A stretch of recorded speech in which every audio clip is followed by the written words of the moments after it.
अस्सलामुअलैकुम, मैं हूं अशरफ खान। मैं आप लोगों से कोई चीज़ शेयर करना चाहता हूं। हमारी शोबिस की दुनिया का एक बहुत खूबसूरत नाम, बहुत खूबसूरत अदाकार और बहुत ही सलाहियतों का मालिक ज़फ़र अब्बास खिच्ची। यकीनन आप लोग उनसे वाकिफ़ हैं।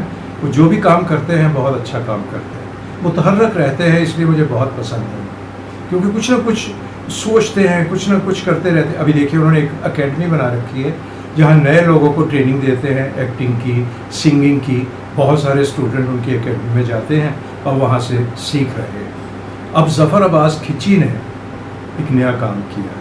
उन्होंने आप लोगों के लिए एक चैनल लॉन्च करने का सोचा और उस चैनल का नाम उन्होंने रखा एंटरटेनमेंट बॉक्स, यानी ई बॉक्स। बहुत जल्द वो आपकी खिदमत में पेश करेंगे उस चैनल को। आप देखेंगे, पसंद करेंगे। हम भी ज़फ़र अब्बास खिच्ची के लिए दुआ करेंगे। आप भी उसके लिए दुआ कीजिए कि उसका चैनल फले फूले और दिन रात तरक्की करे। ज़रूर देखिएगा और पसंद कीजिएगा। बहुत शुक्रिया।